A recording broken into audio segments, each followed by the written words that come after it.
state your full name and occupation? Mario Leutner. I am with occupation. Yes, your occupation. In what way? Hmm? In what way? Where do I live? What age? What country, etc. Your occupation as in what your job is.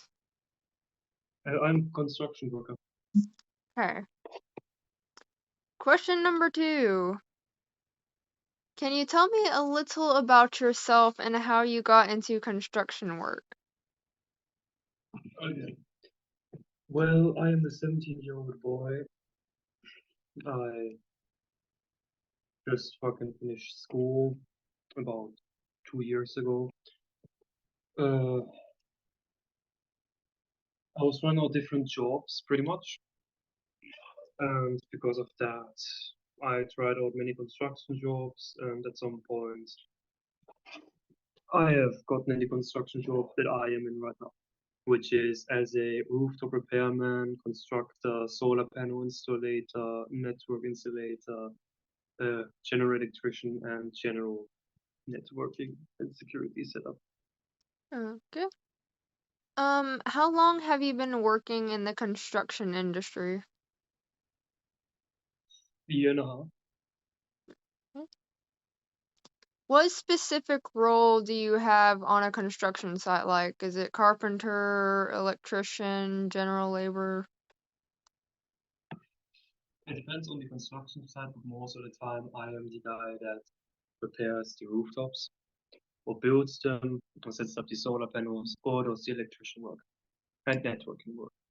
Okay. What kind of projects do you usually work on? Like, is it residential, commercial, infrastructure? Everything and above. Eh. What does a typical workday look like for you? I wake up at 7 a.m., make myself a pot of noodles, put them in a fucking heat isolated and airtight tank, get dressed, brush my teeth, go to my workplace, meet up with my workers for the day, drive out to different sites until about 12 a.m. for break time. It's about an hour. And after that, we go back at 15, fucking 1500 hours. And after that, we just do a bit of cleanup around the workshop, finish up some parts for tomorrow, look at what has to be done tomorrow, and after that, I go back home, I eat dinner, I shower, I do a bit of programming work, and I go to sleep. Okay.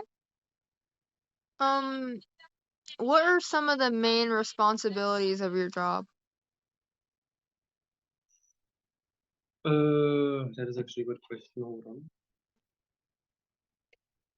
One of the main responsibilities is to make sure that you first of all don't get hurt.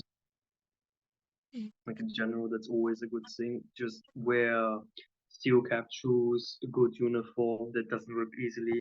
Always have the tools on hand, etc., etc.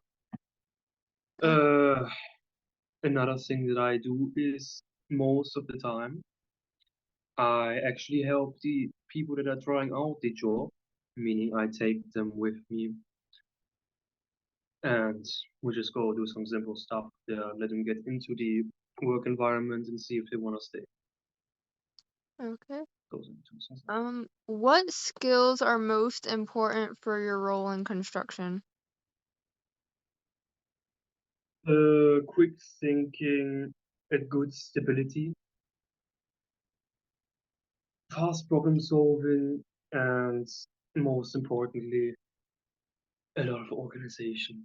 Because if you don't find the right tool or you leave it on a rooftop, going back up there is an hour job. It can take hours or minutes, depending on what it is. And last but not least, always leave a clean environment when you're done. Not if it's a construction site, if it's a commercial site from one of the people that just asked for a repair job. Fucking clean it up. All right. That's it. How do you ensure safety while working on the site? I know you mentioned keeping a clean environment and all. To make sure that you always have a safe environment. Okay. We normally go out in pairs of 3 people. One person being either a master or a standard worker. I am a standard worker. Another standard worker if it's possible, or 2 trial people. The best thing you can do most of the time, or what we do most of the time, is that I go up on the rooftops alone, or do what I do alone if it's too dangerous. Always keep masks on hand, like gas masks against asbestos, because most of the roofs here are still made out of asbestos material, which is highly toxic. So always keep a mask on hand. Always have stable, or better said, robust working fucking construction tools or ladders. Because okay, this is actually a good story. Once upon a time, when I was still in the tryout section, the 2-week tryout, I actually almost fell off a ladder because it snapped in half. Oh.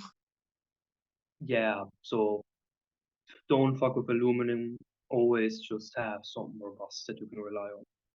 Mhm. Also, make sure stuff is correctly placed. Make sure that somebody is underneath something. Let's say a ladder or like a simple pallet you just put up there. Make sure it's staying steady. Make sure it doesn't fall. Because when it falls, you're falling with it. And depending on where it is, falling over 5 stories down, you're not gonna survive that. You're not Mhm. gonna survive. Next Okay. question.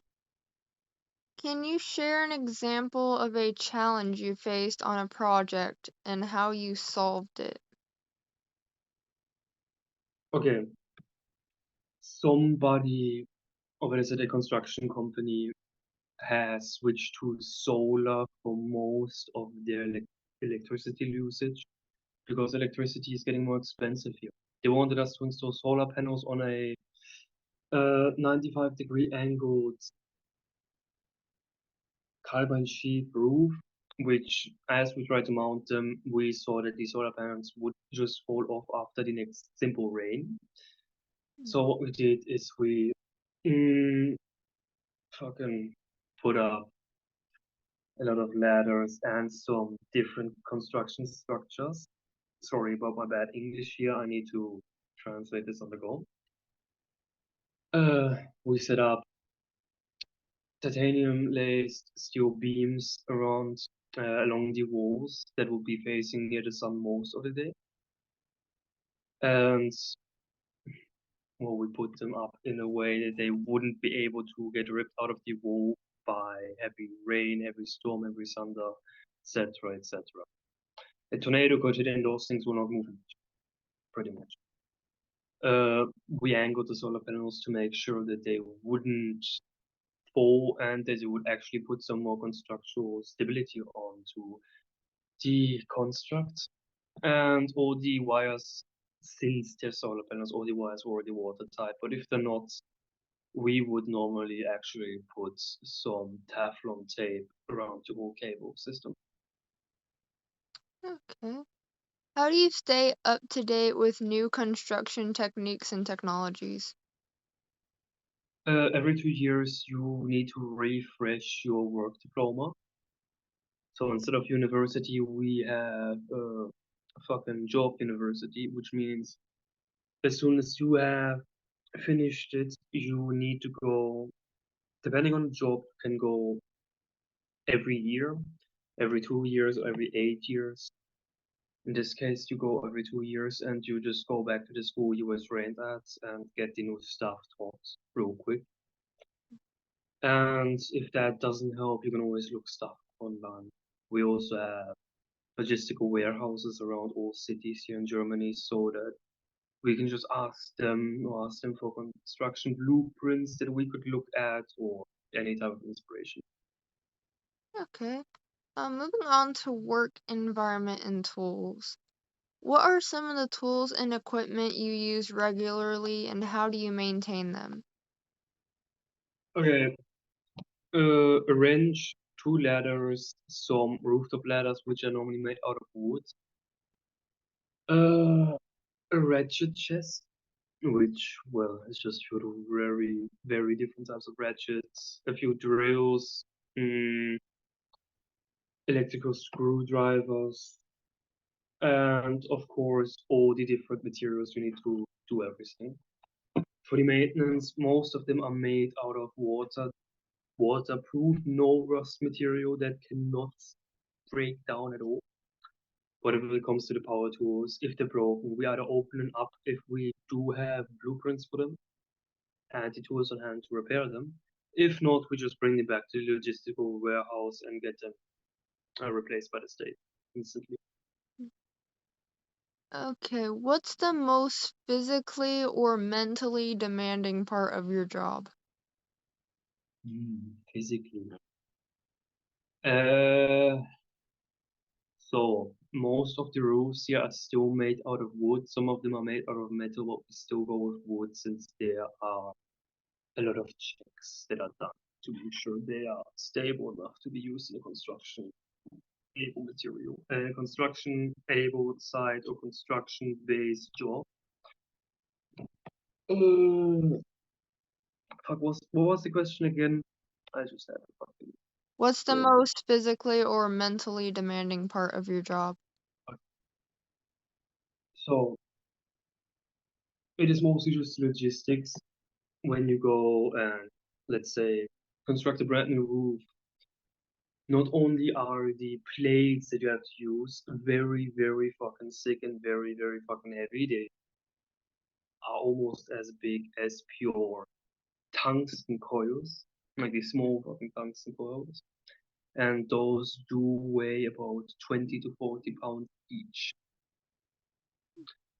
Same goes for the wood and metal materials. They are often made to be very thick and very robust, which is why you're not allowed to carry them either alone, depending on the material and what it is, which makes them very hard to carry physically. Hmm. For mentally, it's often just the thinking process of how to do something, of where to place a ladder, of where to place a construction building, on how to where to place, let's say, a crane, etc., etc., etc. And also to make sure you don't fall off. That's also one of the most demanding things.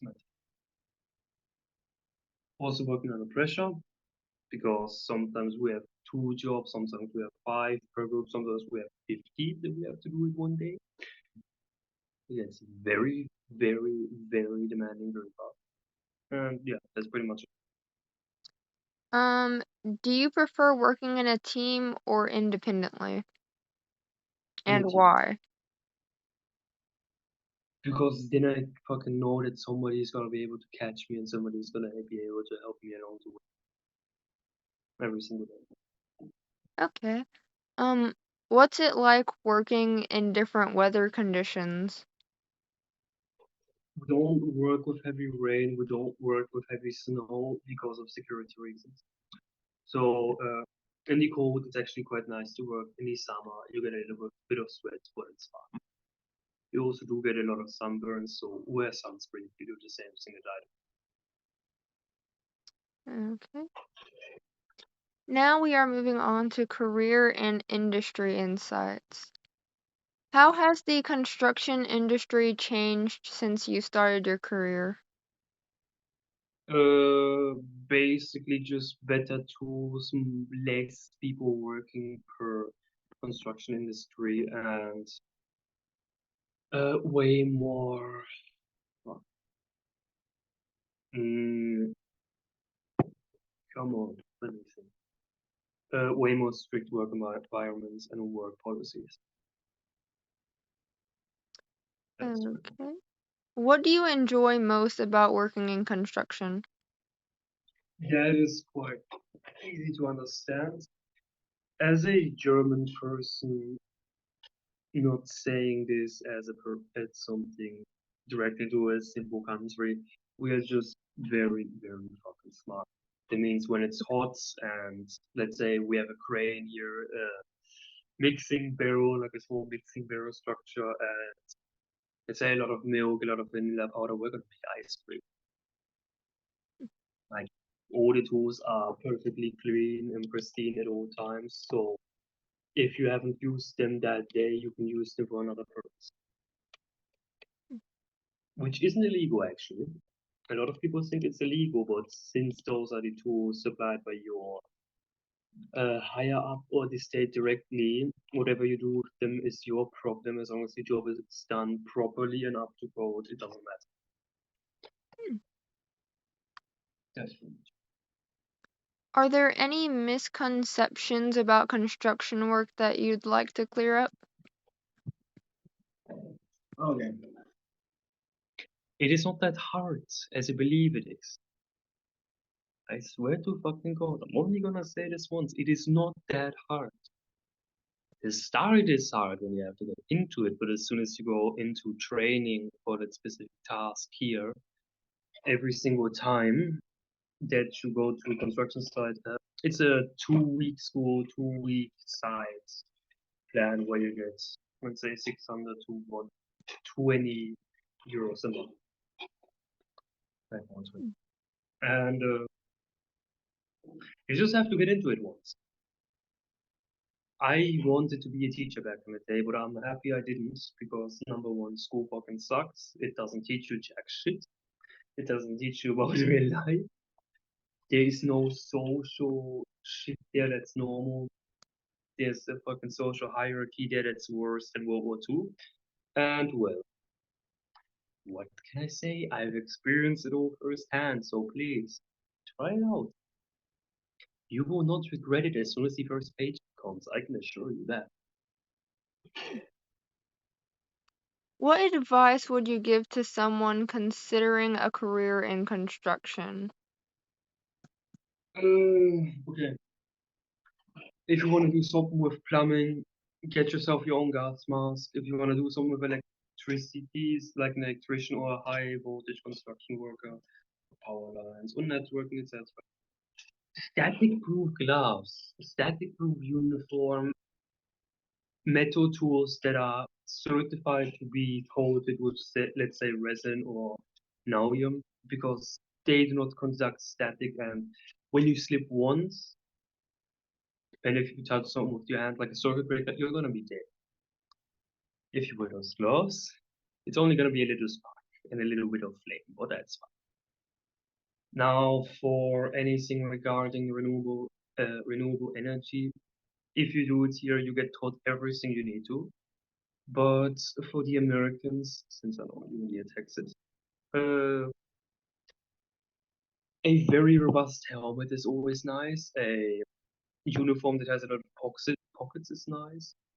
Maybe even a laptop or a tablet that you can keep around in your work environment so that you can look up stuff quickly and you can relay something to people in different in different heights quite easily. Most of the construction workers here normally have phones and laptops with them. They are company issued most of the time, but that way, let's say if somebody is all the way up a skyscraper and another person wants to know below what he has to put in to the lift, he can just message the person in seconds. That makes it more efficient. And yeah, it should be enough. Okay. How do you see the construction industry evolving in the next 5 to 10 years?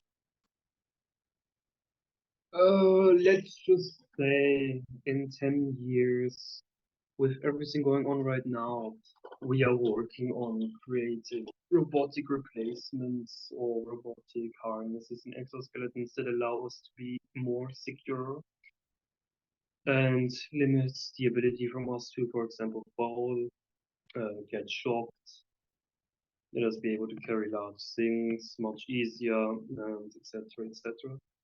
It's gonna become easier on the way. We just need the smartest minds to get a bit of money to get the projects going.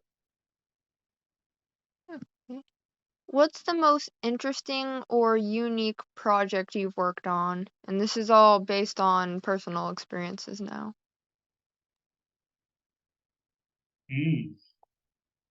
So I used to also work with a research company with the name of BioNTech. They wanted to know how a person would be able to, for example, climb a rooftop with only one arm or a bionic supplement for the other. It took 2 months, about 2 months to finish it. And now, because of that help, people that are physically impaired should be able to use even more basic construction devices or construction materials on hand. Hmm. Yeah, Have you had any mentors or role models who helped shape your career? no. Okay. Can you describe a time when you felt especially proud of your work? When I repaired the whole electrical network grid of a home for a child's home for the mentally and physically impaired, because I actually have family members with autism and ADHD and Down syndrome and BLSF and PTSD, which are all mental conditions and mental genetic. And it brought a smile to me that as soon as it went working, they literally just ran up and hugged all of us. It was such a nice thing to see that people actually Hmm. appreciate my line of work. Hmm. Plus, we got extra pay. It Okay. sucks, I'm not complaining. Sure. Are there any funny or memorial moments you've experienced on the job? Mm, so, one of our newest members fucking accidentally totaled one of our work cars, like our work issued cars from the state. The engine was busted, or we had a spare, so we just changed out the sticker quickly, put it in, forget about it. And Hmm. what we did with the old engine is, since we are a group of people that are often very intellectual, and it was really fucking hot that summer. Like last summer, it was about 40 to 42 degrees Celsius for a few weeks. We actually got the time and asked our other construction and different factory environments around us if they could help us lend a hand with turning this generator into a large ice cream maker. Just for the moment. So, because of that, our whole workplace was filled with different companies, construction workers and shit that were on break time. They would bring milk and different type of flavors and even some large, not normal buckets, turning drums that you would normally put into a small hand crank machine to turn a little bit of cement. But in this case, we actually used it to, well, make different ice cream flavors. And for 2 weeks, I was the guy that what's there.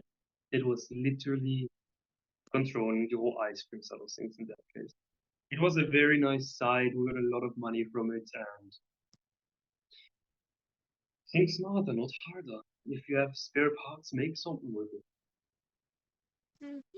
Yeah. And moving on to work-life balance, which we have three of those questions. Um, how do you manage your time between work and personal life, especially with long hours? So here, overtime does not exist. No Mm. extra hours, nothing. If somebody keeps you here, or somebody at work keeps you here for like 5 to 10 minutes, that's fine. Get paid for that. You can even work longer if you want to, for like an extra 2 or 3 hours. But that will be deep in the night. In this case, it is more of managing your social environment instead of work environment because your work environment always has the same exact structure and nobody can tell you otherwise. In this case, for me, it's on the weekends I spend time with my friends and family. On the work days, I just fucking work and talk to some people online. Okay, what do you do to unwind after a tough day on site? A hot shower, like boiling hot, doesn't matter if you get burns afterwards. It's mostly to actually get rid of burnt skin. Uh, Mostly just a few cigarettes, Netflix, maybe YouTube, depends on that fucking day. And if it's nice outside, because it's more next to evening, I wouldn't even go back home. I would probably go into, let's say, a water park or not a bordel, well, yes, also a bordel sometimes, but how's it called? A sauna, for example, like massage studio, etc., etc. Because in this case, when it's break time afterward, the state pays for it, so you don't have to spend any money. Um, how does your work impact your physical and mental health, and how do you manage that? So it is more physical health. In this case, well, I am a smoker under pressure, like a heavy smoker under pressure. I smoke regularly. Also smoke weed in some cases to help with, let's say, ligament pain and headaches. What you often have to do in that case, from personal experience, is to have to just fucking grit your teeth and run through it as fast as you can. Or take some time, fucking go on it easy. Nobody's gonna pressure you in this case because in the end, we're gonna get paid no matter what. If you can finish something that day, we're leaving everything there and coming back the next day. There is no fucking way you can get under pressure here normally. Um, what motivates you to keep doing your work every day? uh, the ability to help out my single mother, my friends, parts of my family, my lover, and just fucking seeing her. Uh, Even just generally being able to help people in general, and for example, just get a lot of money, have a nice house, have nice things, have the ability to go to vacation without worrying about money problems or logistical problems, meeting new friends, etc. But what really gets me up in the morning is often my partner, which you have before too. Okay, if you could change one thing about your job or the industry, what would it be? Uh, the fact that we get cold suits. I really fucking would love having a cold suit, like a suit with built-in ventilation for hot days, or free sunscreen, one of the two. That would be fucking much because a 30-degree sunburn every single day, it doesn't feel nice. It really doesn't feel nice. Okay, Plus, it would also help. uh, uh, Plus, it also helps with not passing out if you have a heat-regulated uniform, which isn't that expensive. I have a heat-regulated uniform for myself. I'm buying a few for my coworkers as well. It's literally just a fucking jacket with a band or a few pants with some copper cooling pipes inside, like really fucking thin ones and really small ones that just circulate your body temperature a bit more.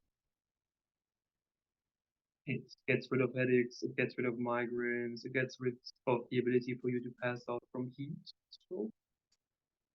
Because when your body is regulated by machinery like a fan or general water cooling, it's very hard to overheat. Okay, and last question. Is there anything else you'd like to share about your experience in construction?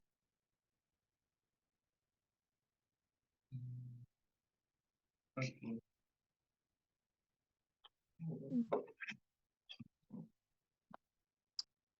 Okay. Be nice to your coworkers for the fucking mother of God. One wrong word there and you're instantly out, for example. Your co-workers are all humans, no matter what gender, no matter what sexuality, matter what color, no matter if they think they're an animal, no matter if they think they're a fucking BMX 80 fucking plane engine. As long as they do their work properly, give them compliments. As long as they don't do it, just ignore it or give them some opinions on how to improve. If you see a construction worker crying on, let's say, on the work site or the customer's shop on the roof or somewhere there, give him a helping hand. You don't know what he's going through, but it's better to help than to let him fucking rot there and maybe, you know. And last but not least, your boss isn't your fucking arch nemesis. Leave leave him alone. He only gives you the jobs he got himself. You are the one that you're getting paid by him. He gets paid by the state. So don't annoy him, or you might get $200 off your paycheck. Wow. Is Yeah, all personal that experience. wow? Hmm? Is that everything? Yeah, that would be everything. Any other questions from you personally? Nope, that's everything. Okay, That was very nice. well then. That concludes our meeting.